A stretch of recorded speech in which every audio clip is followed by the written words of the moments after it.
Welcome to the Cosmic Download. Very excited to have you with us today. I'm Anna Francesca Celestino, and Simone Butler will be with us as well. And we're here to give you the May 2015 reading. I met Simone in 2005 at a Mayan calendar event, and we immediately hit it off. Her astrology readings, if you have one, you'll find they're laser-like in their focus. And her counsel is so easy to understand and to implement, which isn't always the case with astrologers. I find Simone is really, it's like a second language for her, astrology, and she just does an amazing job of translating what the message is from the stars. She's developed an amazing system called Astro Feng Shui, and her book gives practical tips for Feng Shuiing your home at powerful times for amazing results. So I think we're really going to have a lot of fun with our monthly forecast. Well, I would definitely agree, and thank you for that glowing recommendation, Anna. So, Anna Celestino is that rare thing, a grounded mystic. Her intuitive readings are so astounding.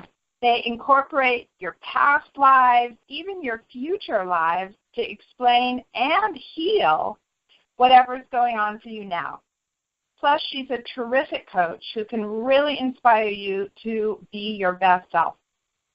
So I've been enjoying her energy forecasts for the last 10 years, and often I am amazed by how much they overlap with what I'm seeing through the astrological lens. So when she suggested we do this little Siskel and Ebert-style monthly forecast, I jumped at the chance. Well, let's get started, Simone, and see how our readings for May measure up and compare. Okay. So when I tune into a reading, I tune in intuitively, and usually the first thing I get is a word. So the first word that I got for this month was joyful, and then it was followed by joyful praise. So what I got from this was that there's a spirit of gratitude this month, and the gratitude is around the fact that we've arrived. That's what it feels like to me. It feels like we've been tossed around at sea for quite a long time now, and we finally landed on a new and distant shore. And it's the place, the destination that we've been longing for.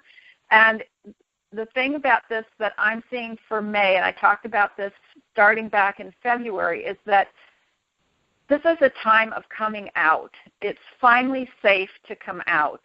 It's finally safe to bring our gifts that we've had to bring, maybe the more sensitive parts of ourselves that we haven't been willing to risk sharing. It's really time for that part of ourselves to come out. And this is really good news for introverts. The introverts seem to be getting a lot of the spotlight these days, and it's finally being recognized that this sensitivity that introverts have is really beginning to be appreciated. So this is a really good time for introverts to feel safe about stepping forward and really being who they are.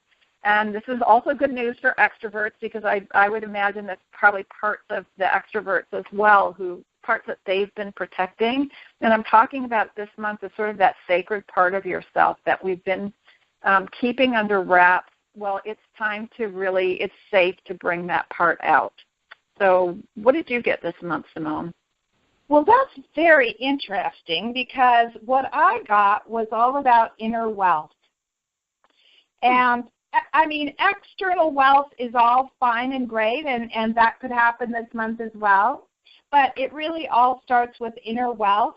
And we are indeed in the month, classically speaking, of wealth, because it's the Taurus time frame, and Taurus rules not just money, but well-being, abundance, the fruits of spring. It's just a very ripe time right now.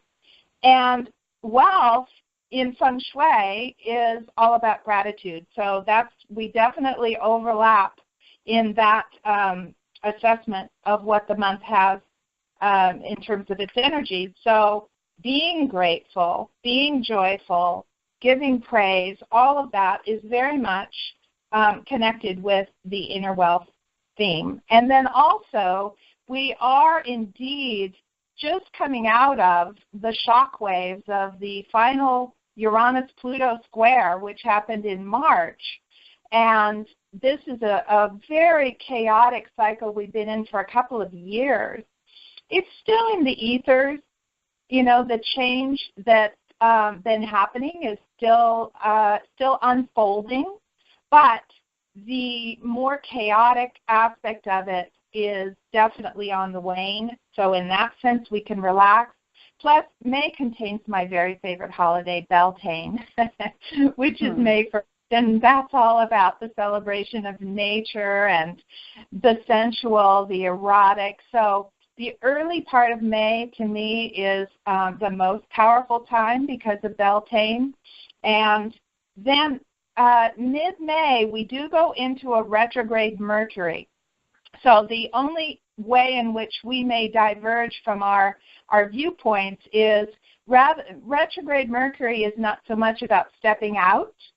It's more about stepping in or reclaiming parts of ourselves that we left on the shelf and going back over all those notes we've been taking over the last several months or year and deciding what we really do want to move forward with. To me, the real forward momentum is more the middle of June, but we can talk about that next month. Yeah.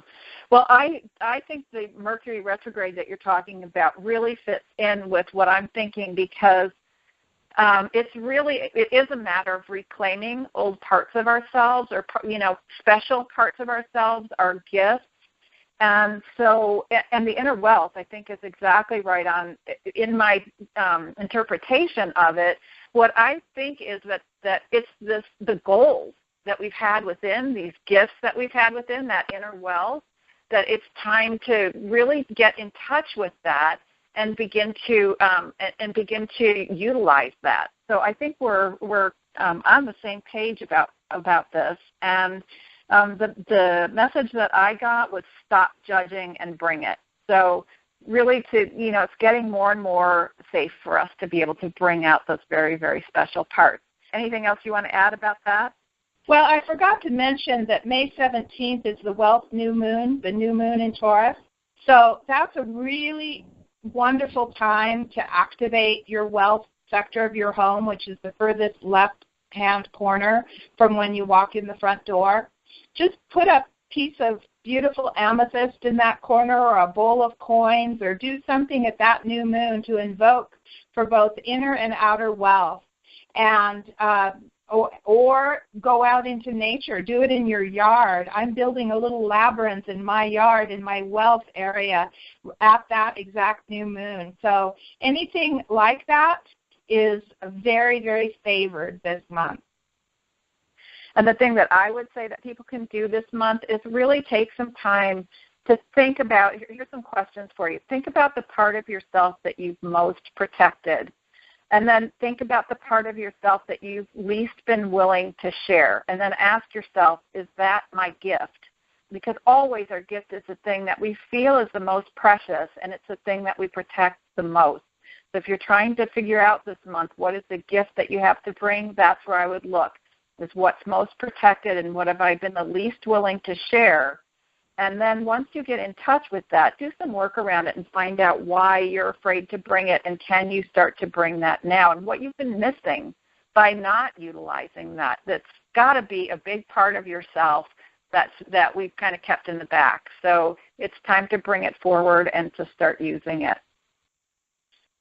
All right. Well, this has been so much fun, and I would love to invite everyone to visit my website, which is www.astroalchemy.com, and get on my mailing list so you can receive my bi-monthly blogs in which I translate what's happening in the heavens in hopefully a very entertaining way. And while you're there, be sure to sign up for a consultation with me so we can see what the planets have to say about whatever's troubling you, or whatever you want to plan for. And when you do, just this month, you'll receive a free gift, which is your power dates for 2015. This is the best days for success with love, money, or whatever you're wanting to create. And I hope you'll take some time to visit my website. It's livingasoulfullife.com. And you can drop a note to me if you're interested in doing a private reading with me. But also, I'd encourage you to go ahead and sign up on the site. It's free. We don't share your information. And you will gain access to all the free material that I have on my site, as well as some really fantastic coaching courses. The first thing that you can do to get your Soulful Life going is to do our Soulful Life assessment. That's free. And then also, you can create your Soulful Life vision. And again, that's free. So I hope you'll spend some time on the site and enjoy some of the free things that we have to offer. And be sure and drop me a note. I'd love to hear from you. Have a great month.